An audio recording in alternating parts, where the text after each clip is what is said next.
నేను భువన. ఇవాల్టి బులెటిన్ చూద్దాం. రాజానగరం నియోజకవర్గంలో రోడ్డు నిర్మాణంలో ప్రామాణికాలు పాటించలేదని ప్రశ్నించిన వైసీపీ నేతలను పోలీసులు అరెస్టు చేశారు. దీనిపై సీతానగరం ఎంపీపీ జోష్నా తీవ్రంగా స్పందించారు. రోడ్డు వెడల్పు కక్షపూరితంగా తగ్గించడాన్ని వ్యతిరేకించడంతోనే అరెస్టులు జరిగాయని ఆరోపించారు.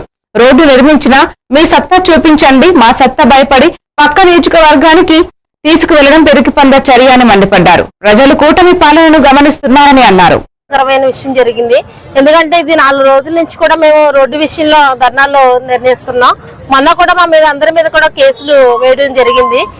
కానీ మా జక్కంపూడి రాజా గారు ఎమ్మెల్యే గారు 60 అడుగుల వెడల్పుని రోడ్డుని 104 కోట్ల రూపాయలతో వ్యయంతో ఇది భవిష్యత్తు కాలానికి ఇది ఎంతో అభివృద్ధికరంగా ఉండేలాగా ప్రాజెక్టు మన పోలవరం ప్రాజెక్టు కూడా రాబోయే రోజుల్లో ఎంతో ఉన్నతంగా ఉండాలని చెప్పేసి ఆయన ఈ రోజు ప్రతిష్టాత్మకంగా నిర్మించిన దాన్ని ఈ రోజు ఈ కూటమి పాలన కుప్పకూల్చేస్తుంది.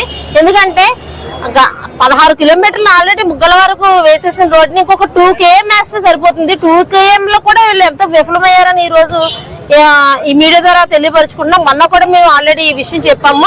ఈ రోజు వర్క్ స్టార్ట్ చేస్తున్నారని దాన్ని అడ్డుకుందామని నాయకులందరూ వస్తే మమ్మల్ని ఇంత అన్యాయంగా కూడా 20 మందిని తీసుకొచ్చి గోకవరం స్టేషన్ లో అరెస్ట్ చేయడం అనేటికి ఏమాత్రం కూడా సబబుగా లేదు. దీని తీవ్రంగా ఖండిస్తున్నాం. ఈ రోజు అరెస్ట్ చేశారని మేము వెనకడలేము. రేపైనా ప్రతి రోజు కూడా ప్రతి క్షణం ప్రతి గంటకు కూడా మేము వైఎస్ఆర్సీపీ వాళ్ళు అడ్డుకుంటాము. ఎంతమందిని అరెస్ట్ చేస్తారో మేము ఎదుర్కొంటాం రెడీగా ఉన్నాము. ఎంతమందినైనా సిద్ధంగా ఉన్నాము. కానీ పిరికి మందుల్లాగా ఈ రోజు ఈ గోకవరం రావడానికి అసలు మాది ఈ గోకవరం తీసుకొచ్చి అసలు దేనికి సంబంధం లేని